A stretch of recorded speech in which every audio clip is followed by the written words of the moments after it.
జమ్మలమడుగు నా జన్మస్థలమన్నారు AP PCC అధ్యక్షురాలు YS Sharmila. YSR జిల్లా జమ్మలమడుగు నియోజకవర్గం ముద్దునూరులో నిర్వహించిన ప్రచార కార్యక్రమంలో ఆమె మాట్లాడారు.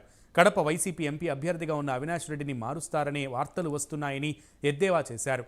ఈ జిల్లాలో నా ప్రచారంతో వైసీపీలో వణుకు పుడుతోందన్నారు. అవినాష్ హంతకుడని ప్రజలు నమ్ముతున్నారని, ఆయనకు సంబంధించి సీబీఐ అన్ని ఆధారాలు బయటపెట్టిందని తెలిపారు. అయినా ఎలాంటి చర్యలు లేవని, అతడిని జగన్ కాపాడుతున్నారన్నారు.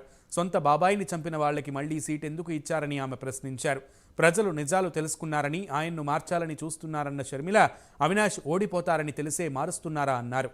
ఈ అన్యాయాన్ని ఎదిరించేందుకే ఎంపీగా పోటీ చేస్తున్నా అన్నారు. వైఎస్ బిడ్డ కావాలో హంతకుడు కావాలో ప్రజలే తేల్చుకోవాలని షర్మిల ప్రజలకు సూచించారు.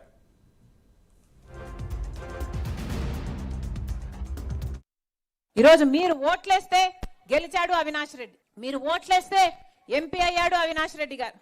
ఈరోజు అదే అవినాష్ రెడ్డి గారు వివేకానంద రెడ్డి గారిని హత్య చేయించే విషయంలో అవినాష్ రెడ్డి పాత్ర ఉంది అని సిబిఐ స్వయాన సాక్ష్యాలు, ఆధారాలు, వాంగ్మూలాలు అన్ని చూపుతూ ఆయనను అక్యూజ్డ్ గా, దోషిగా చేర్చడం జరిగింది.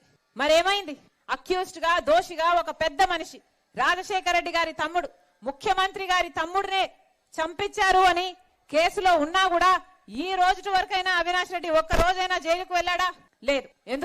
ఎందుకంటే సాక్షాత్ ముఖ్యమంత్రి జగన్మోహన్ రెడ్డి గారు, మీరందరూ ఓట్లేసి గెలిపిస్తే ముఖ్యమంత్రి అయ్యాడు. ఈరోజు జగన్మోహన్ రెడ్డి గారు సాక్షాత్తు ముఖ్యమంత్రి అయ్యుండి తన అధికారాన్ని అడ్డేసి అవినాష్ రెడ్డిని కాపాడుతున్నాడు. కాబట్టే ఈరోజు సిబిఐ ఒక్క ఎంట్రుక కూడా పీకలేకపోయింది అవినాష్ రెడ్డికి.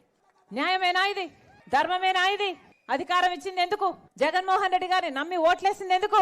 ప్రత్యేక హోదా తీసుకొస్తాడు అని, పరిశ్రమలు వస్తాయి అని, పోలవరం లాంటి ప్రాజెక్టులను పూర్తి చేస్తారు అని, మన ఆంధ్ర రాష్ట్రానికి ఓ రాజధాని కడతారు అని ఎన్నో ఆశలు పెట్టుకొని జగన్మోహన్ రెడ్డి గారిని ముఖ్యమంత్రిని చేసుకుంటే అవినాష్ రెడ్డికి మీరు ఓట్లేసి ఎంపీని చేస్తే ఏం చేస్తున్నారు? జగన్మోహన్ రెడ్డి గారు మీరిచ్చిన అధికారం చేత ఒక హంతకుణ్ణి కాపాడుతున్నారు. మీరిచ్చిన అధికారాన్ని అడ్డేసి ఈరోజు వివేకానంద రెడ్డి అంత గొప్ప మనిషిని హత్య చేయించారు అని తెలిసి కూడా సిబిఐ అన్ని ఆధారాలు చూపుతున్నా కూడా ఈరోజు వివేకానంద రెడ్డి గారి సొంత చిన్నాన్నను హత్య చేసిన మనిషిని వెనుకోసుకొస్తున్నారు. పక్కనే నిలబెట్టుకుని హంతకునితో తిరుగుతున్నారు.